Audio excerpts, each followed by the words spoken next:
आज आपण शेवरं बनवणार आहोत. या भाजीची खासियत आहे की तिला ना मटणासारखी चव आहे.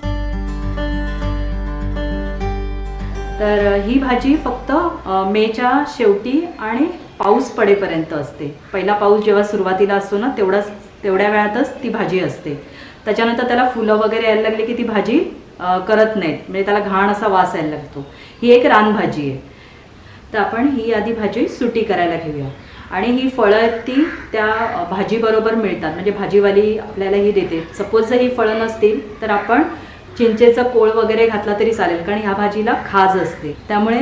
आणि ही फळं असतात ती आवळ्यासारखी असतात. ह्याच्याऐवजी तुम्ही आवळ्याचा रस वापरला तरी चालेल भाजीमध्ये. तर आपण ही भाजी आधी सुटी करायला घेऊया. हे बाहेरचं टरफल आहे ते आपण काढून टाकणार आहोत, साल त्याचं. नंतर हा पिवळा भाग असतो तो घेणार नाही आहोत, कारण त्याला खूप खाज असते. हे टाकून द्यायची आणि ही भाजी फक्त करण्यासाठी वापरायची.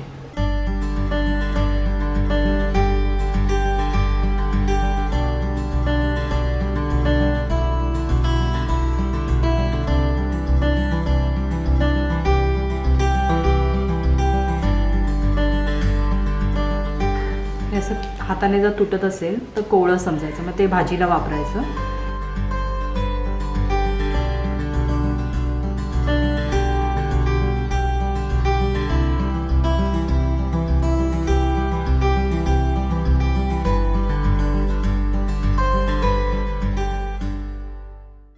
ही भाजी साफ करून झाली आहे. आता आपण ती स्वच्छ धुवून ती बारीक चिरायला घेऊया.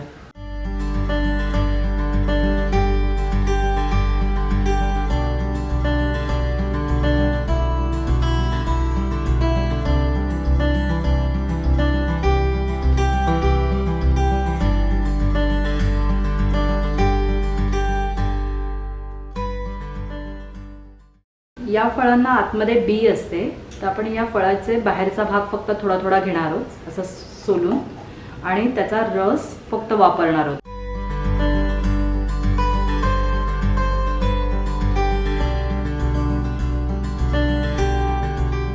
आवळ्यासारखी, आवळ्याची बी कशी मोठी असते तशी बी असते.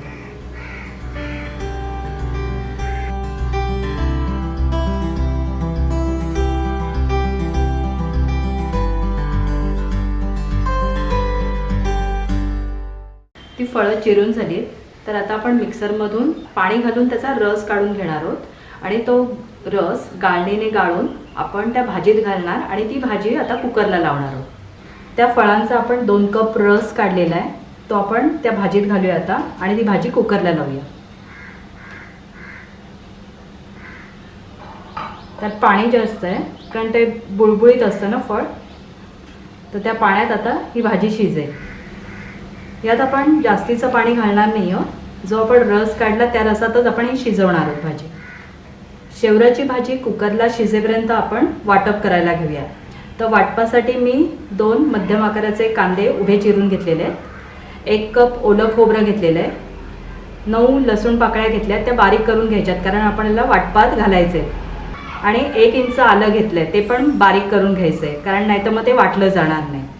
आणि आता आपण भाजायला घेऊया. थोडंसं तेल घेणार आहोत आपण कांदा भाजायला. आता कांदा घालूया.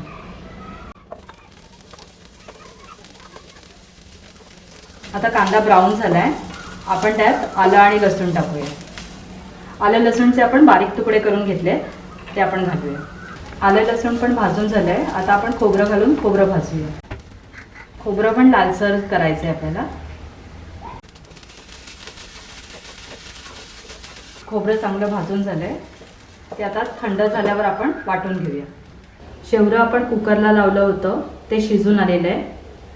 वाटप आपण केलं आहे कांदा, खोबरं, आलं आणि लसूण याचं.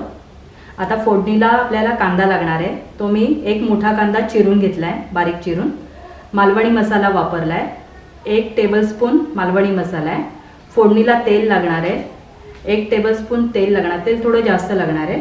आणि चिमूटभर हळद. आता आपण भाजी फोडणीला घालूया. गॅस चालू केला आहे आणि मी 2 टेबलस्पून तेल घेतलं. त्याच्यात तेल तापलं की आपण त्याच्यात कांदा घालूया.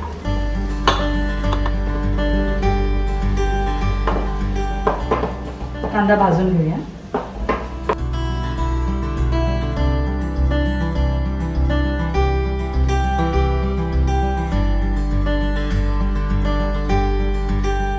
कांदा चांगला भाजलाय. आपण गॅस बारीक करून त्यात लाल तिखट घालणार.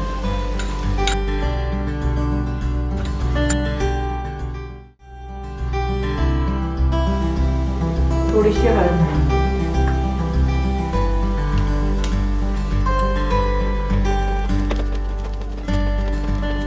आता यात वाटण घालणार आहोत आपण.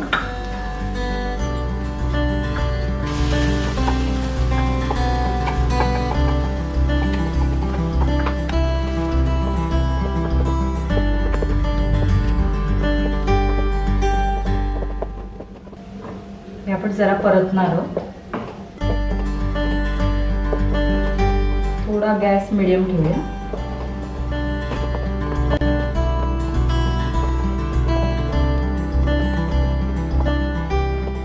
पाच मिनिटं ते वाटण आपण परतून घेतलंय. आता आपण त्यात शेवरं घालूया शिजलेलं.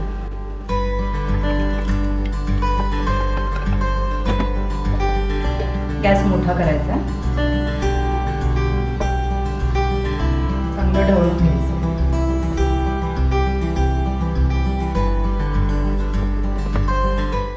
त्यात चवीपुरतं मीठ घालायचं. चांगलं उकळू द्यायचं.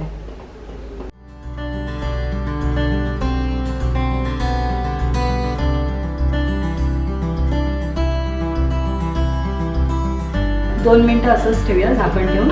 मग गॅस बंद करूया. गॅस बारीक करूया आणि उघडून घेऊया. भाजी झाली.